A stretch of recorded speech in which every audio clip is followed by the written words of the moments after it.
was younger, I envisioned myself as the white swan. It's a hallmark of classical ballet. It's from the famous Swan Lake.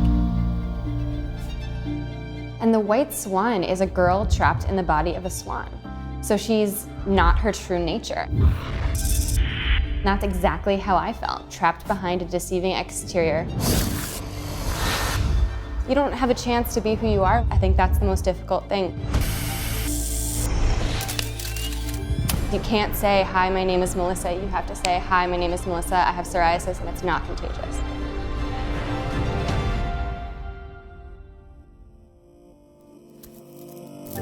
So Melissa first, we noticed the psoriasis in Melissa when she was about 1 year old. And from an adult point of view, I never heard of psoriasis. So when I first heard she had psoriasis, I felt, this is nothing. My wife, though, her family had psoriasis. And I could tell by the look at my wife's eyes that this was something serious. Psoriasis just covered me from head to toe. I think the best I ever had was maybe 50% psoriasis, and at the worst, maybe 90%. It would be all over my face, my eyelids. It would be on my neck and chest, my arms, my back, my legs. Sometimes it would be so severe and so thick that just taking one step would crack open my skin and it would bleed. The pain in psoriasis is different for everyone, but for me, it felt like I was lit on fire. Sometimes it feels like a volcano erupting from the inside out, just burning and hurting. Sometimes it's like fire ants just attacking your body. So I would spend mornings sometimes just putting hot compresses all over my body just to mobilize the skin so that I could move. I mean, I would spend hours a day putting on ointments and creams, and then 1 hour later my skin would be flaking and cracking and hurting all over again. I would go on diets, I would try topicals, I would try herbs, I tried phototherapy and sun exposure. I would have done anything to get rid of it. I would have done anything for even relief. I was really young, maybe 4 years old, and I was just in so much pain and I didn't know how to get rid of it. And so I actually took scissors, like kids' scissors, and I tried to cut my skin off. I just would have done anything to get out of my skin. I was bullied a lot in school. I was really stigmatized, alienated.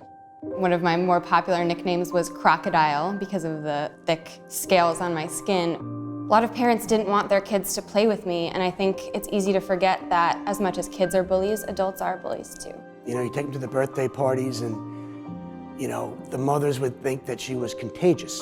There'd be all the kids sitting at a table, one empty seat, and then Melissa. That's painful stuff. I just thought it wasn't right. I didn't do anything to deserve that. I didn't do anything to deserve psoriasis. I didn't want it. I didn't choose it. So it's unfair.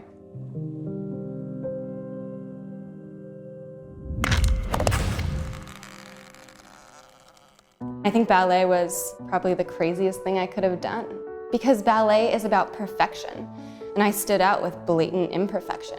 I just wanted to prove to myself and maybe to the world that I could do anything, even with psoriasis. So Melissa discovered ballet when she was around 8 or 9 years old. And whether she had skin problems or not, nobody could deny that she was really good. And I just decided that I would train so hard and be so good that everyone would want to watch me dance, no matter what my skin looked like. And Melissa did so well in ballet that her 2 instructors recommended her for the Bolshoi School, which is one of the 2 most prestigious ballet schools in the world. In ballet, I would look in the mirror and I would just see like a strong and capable person. I would train, I would feel the air in my lungs, the beat of my heart, the burn of my muscles. I just felt like capable. There was so much my body could do. I just felt like I could be who I wanted to be.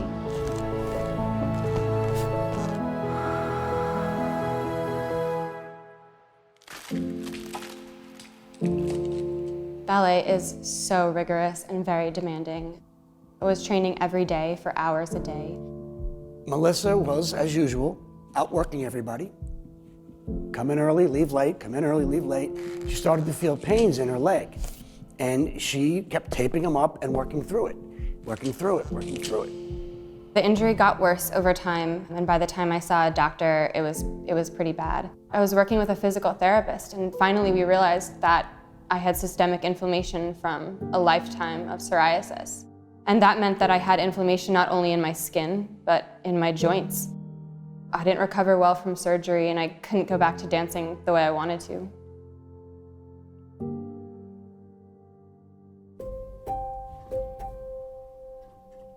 I never really feel like I gave up ballet. Ballet was everything to me. And I learned that just because I wasn't a dancer by career, it didn't mean I was no less of a dancer. It just wasn't my job anymore.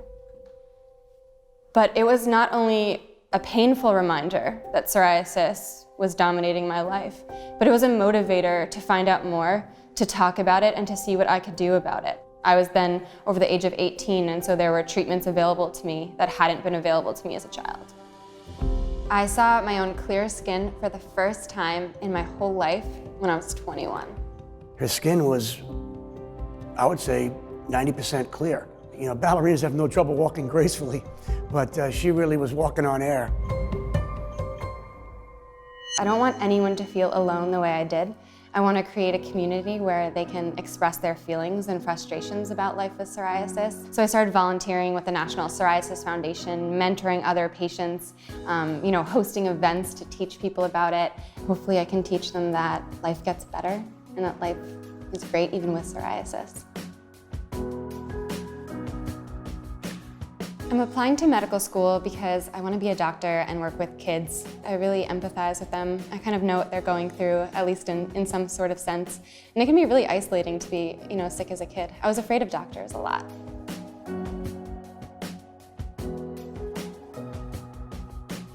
My story is not a sad story. Psoriasis never defined me.